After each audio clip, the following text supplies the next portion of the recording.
பாசுரம் 21. ஏற்றக்கலங்கள். ஏற்றக்கலங்கள் எதிர்வொங்கி மீதளிப்ப மாற்றாதே பால் சொரியும் வள்ளல் பெரும்பசுக்கள் ஆற்றப் படைத்தான் மகனே அறிவுராய் ஊற்றமுடையாய் பெரியாய் உலகினில் தோற்றமாய் நின்ற சுடரே துயிலாய் மாற்றார் உனக்கு வலிதுளைந்தொன் வாசற்கண் ஆற்றாது வந்துன் அடிபணியுமா போலே போற்றியாம் வந்தோம் புகழ்ந்தேலோர் எம்பாவாய். விளக்கம்.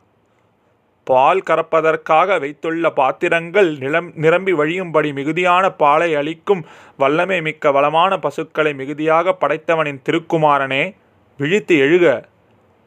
அருள்மிக்கவனே, பெருமை உடையவளே, உலகில் தோன்றிய ஒளிப்பொருளே, துயிலெழுக. போர்க்களத்தில் பகைவர்கள் உனது வலிமைக்கு முன்பு நிற்க முடியாமல் தோற்று உன் வாசலில் செயலற்று வந்து உன் திருவடிகளில் வீழ்ந்து வணங்கி போற்றுவது போல் ஆயர் குலத்தைச் சேர்ந்த பெண்களாகிய நாங்களும் உனது குணநலங்களை போற்றிப் பாட வந்து உன் மாளிகை முன்பு காத்திருக்கின்றோம். துயிலெழுந்து வந்து எங்களை காத்தருள்வாயாக. ஆழ்வார் எம்பெருமானார் ஜீயர் திருவடிகளே சரணம். ஆச்சாரியன் திவ்ய திருவடிகளே சரணம்.